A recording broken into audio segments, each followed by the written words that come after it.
Pernahkah kalian membeli atau melihat ibu kalian membuat bumbu pecel? Pada pembuatan bumbu pecel, terdapat sebuah proses yang namanya laju reaksi. Ada yang tahu kenapa?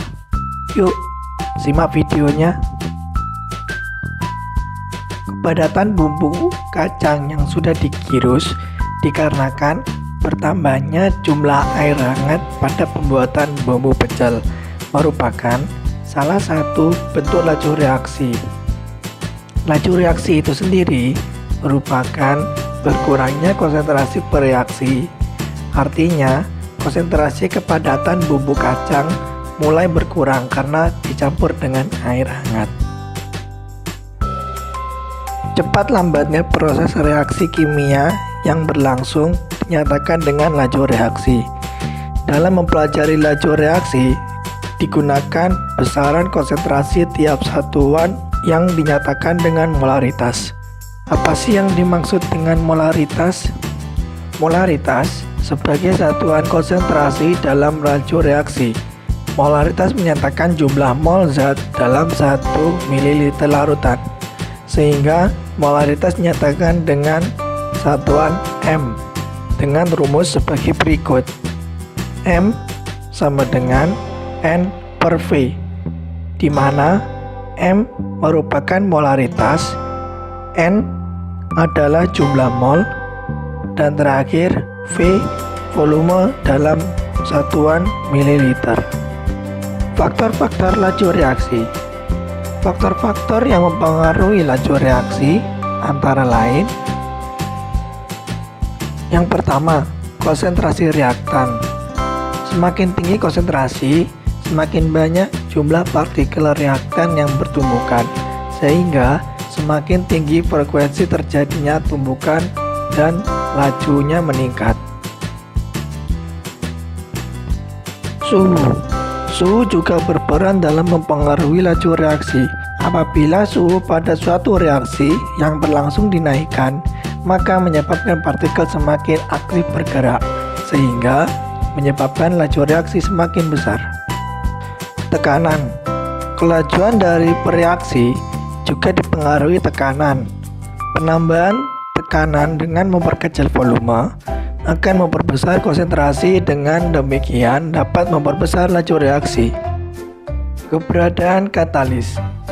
Katalis adalah suatu zat yang mempercepat laju reaksi kimia pada suhu tertentu tanpa mengalami perubahan atau terpakai oleh reaksi itu sendiri. Terakhir, luas permukaan sentuh. Luas permukaan sentuh memiliki peranan yang sangat penting dalam laju reaksi, sebab semakin besar luas permukaan bidang sentuh antar partikel, maka tumbukan yang terjadi semakin banyak. Kemudian, order reaksi. Order reaksi menyatakan besarnya pengaruh konsentrasi reaktan terhadap laju reaksi. Dari order reaksi itu sendiri dibagi menjadi 3 bagian, yaitu yang pertama, order reaksi 0. Reaksi dikatakan order reaksi 0 terhadap salah satu reaktan jika perubahan konsentrasi reaktan tersebut tidak mempengaruhi laju reaksi. Artinya, asalkan terdapat jumlah tertentu, perubahan konsentrasi reaktan ini tidak mempengaruhi laju reaksi. Besarnya laju reaksi hanya dipengaruhi oleh besarnya konstanta laju reaksi. Yang kedua, order reaksi 1. Suatu reaksi dikatakan order reaksi 1 terhadap salah satu reaktan jika laju reaksi berbanding lurus dengan konsentrasi reaktan.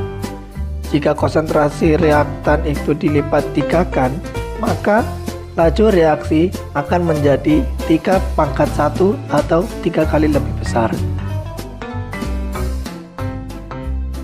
Yang terakhir, order reaksi 2.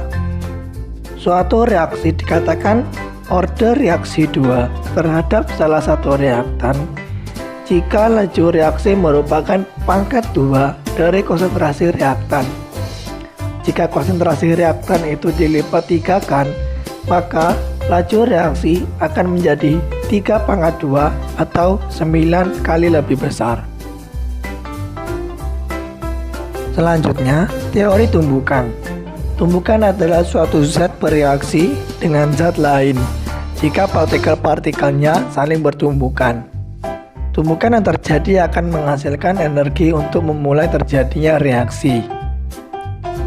Terjadinya tumbukan disebabkan karena partikel-partikel zat selalu bergerak dengan arah yang tidak teratur.